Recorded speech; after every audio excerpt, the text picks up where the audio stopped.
You're watching Chronicle, Crime Files Behind the Tape. We just appreciate anything that anyone could give us any information on. This is how he first met John Walsh, the 35-year-old South Florida father of a missing 6-year-old boy. A man consumed by fear over little Adam's disappearance, and a man also in a rage over the inept investigation by Hollywood police and the disinterest from federal law enforcement. I can't give up hope. Adam vanished from the toy department at a Sears store in Hollywood in July 1981. And so began the life's work of John Walsh and his wife Reve to protect children from predators, a danger that barely registered with people all those years ago. John still grits his teeth, remembering the FBI declining to get involved in the case. We do white-collar crime and mafias. We don't do missing children. I said, and who does? The answer then was no one.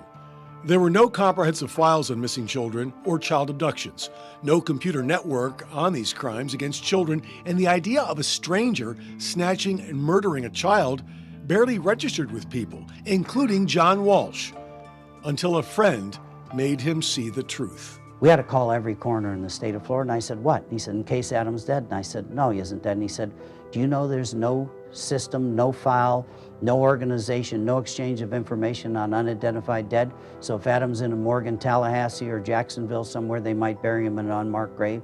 You'll never know. You may never know your son is dead. I just got madder and madder and madder and madder. 2 weeks later, in the summer of 1981, John's anger dissolved in overwhelming grief. I don't know who would do this to a 6-year-old child. I can't conceive of it. 6-year-old Adam Walsh's severed head was found in a Vero Beach canal. His parents could have disintegrated then, shrinking away into a life shrouded in emotional pain. Instead, they transformed their fight to find Adam into a fight to find his killer, and a fight to protect every child and take down every child predator. Where did you find the strength to become such a champion for your son? I think it was certainly my wife and my love for Adam. I think it's the love of that little boy who we worshiped, and he was the only grandchild, and this big extended family revolved around Adam. And I think I was so angry and so bitter about the way the Hollywood police handled it, the little help that we got, that the FBI didn't get involved in the case, the heartbreak. I think the anger overcame that devastating heartbreak. Other parents of missing or murdered children turned to the Walshes, asking for help, asking for strength. The answer for Reve Walsh became the National Center for Missing and Exploited Children. She created the National Center out of our garage when the post office came one day and delivered 40,000 letters to our house from people who said, how do I get help? My child is missing. My child's a runaway. My ex-husband took my child. How did you mount that campaign? You mount a national campaign to protect children and women with years of work, years of raising awareness, of pushing for change in Congress and getting laws passed that led to better investigative tools and the registration of sex offenders. And it's taken years and 100 trips to Washington, 1,000 trips to Washington, and hundreds of testimonies and walking the halls, and it moves so slow for children.